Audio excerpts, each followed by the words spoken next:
A man who's used to the spotlight, Don. He's used to the spotlight. He's Walt Frazier, and it's brought to you by Benzel Bush Motorcar Corp. and Englewood, New Jersey. Clyde, Michael, and Don, how you doing? Hey, give me that light, man. I need that light. You love that light. You need that light. Did the Knicks turn a corner with their last game, or are we just taking it game by game here?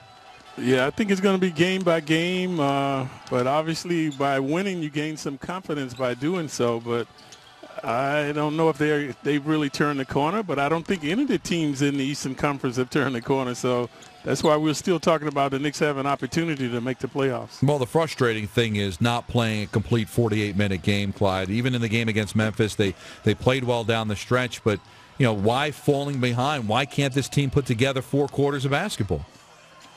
Yeah, that's true. They haven't shown that killer instinct. But in that Memphis game, we saw the first half they were lackadaisical on the defense.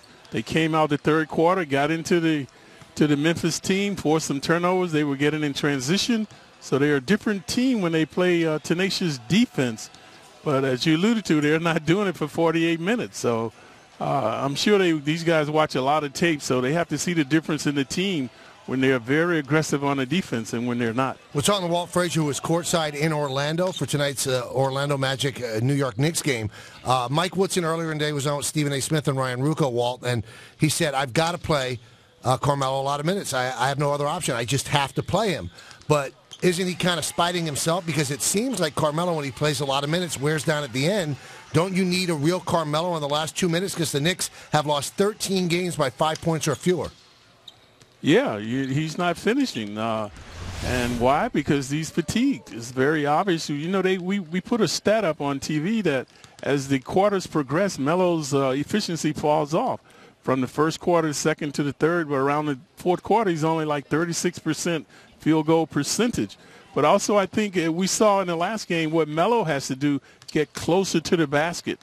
You saw him penetrating and stopping. So he was like in the 15 to 20-foot range rather than launching up the three-pointers. But it's kind of a catch-22 because once he's tired, then he doesn't have the energy to try to stop and pop on guys. So he's taking the easy way out by taking the 3 balls.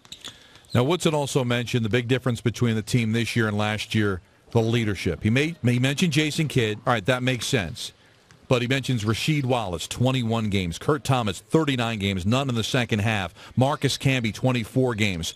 Were these guys that big of leaders off the court? Because they hardly played at all in the second half.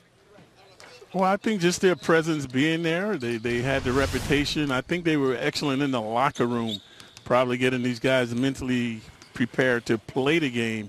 But this year, no new leaders have emerged.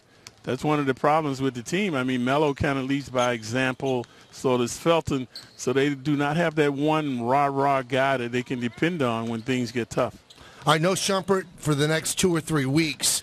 Is Hardaway equipped enough to play more minutes? Do you think he's the real deal, Walt? Yeah, this is going to be interesting, guys, because when I was a rookie, I was right about where Hardaway is right now. I averaged 9 points a game. That's where Hardaway is. I was playing about 20 minutes. But what happens now, guys, teams are starting to mention Hardaway in the pregame talk. So he's no longer going to be sneaking up on people because they see what he's doing. He's scoring 18, 16 points coming off the bench. So now they're going to start focusing on him, get up on him, make him create off the dribble, force him to penetrate to the basket. So it's going to be interesting to see if he can handle that now. And also the expectations, with Shumpert out, as you alluded to, the team is looking for him now to step up and continue to play the way he's playing. Are you happy they didn't make a deal?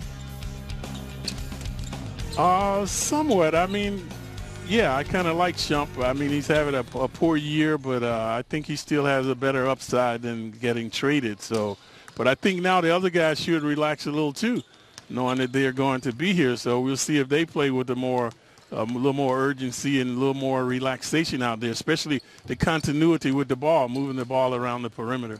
Walt, yesterday's game, the Heat against the Thunder, LeBron just said, get out of my way, I'm the best player. It looks like Durant's going to win the MVP, but is anybody even close to LeBron and what he can do and how he can impact the game? Well, Durant is right on his case. I think in a couple of years, Durant will be the best player in the league and not LeBron. Durant can do the same thing off the dribble. He's quicker. He wants to be good because he's starting to play better defense. He makes assists. So I think in a couple of years he's going to be the most complete player in the game. I think LeBron is going to be, 30, 31 years of age. Mm-hmm. So I look for that title to belong to Durant soon. They talked about Mount Rushmore. Mm-hmm. To me, you can't get on that mountain choosing your teammates. So this is why I can't put LeBron up there no matter what he does. When you can decide where you're going to Miami, you're going to play with two of the best guys in the league to try to get championships. Perhaps if he stayed in Cleveland and was able to attain that, I might think that way. Or like now, if he stays in Miami with Wade not there, Bosh maybe not there, not the same player, if he can continue to win some championships, he might be able to talk about the same thing with Mount Rushmore. But at this point, I don't think he's up there with Kobe or Shaq.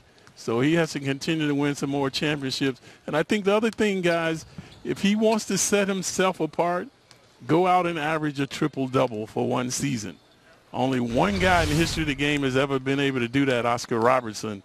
So if LeBron could do that, maybe win 2 or 3 more championships, he might have a place on that mountain. Well, we were talking about the Olympics, and Team USA lost a chance to compete for the gold medal today, falling to Canada. Did you ever think about representing your country? Was there an opportunity for you when you were younger to play for the United States in the Olympics? Yeah, if I had remained in college for one more year, I came out in '67. The Olympics was the '68, and that was one of the things the coach was telling me in college. Well, if you stay in school, you got a chance for the Olympics and all of that. So it was something I thought about, but I wasn't that enthralled with playing in the Olympics at the time. I got to ask you this question. I meant to ask you it last week, and I forgot. I'm reading a book by Jeff Pearlman called Showtime. It's about the Lakers and when Jerry Buss bought the team.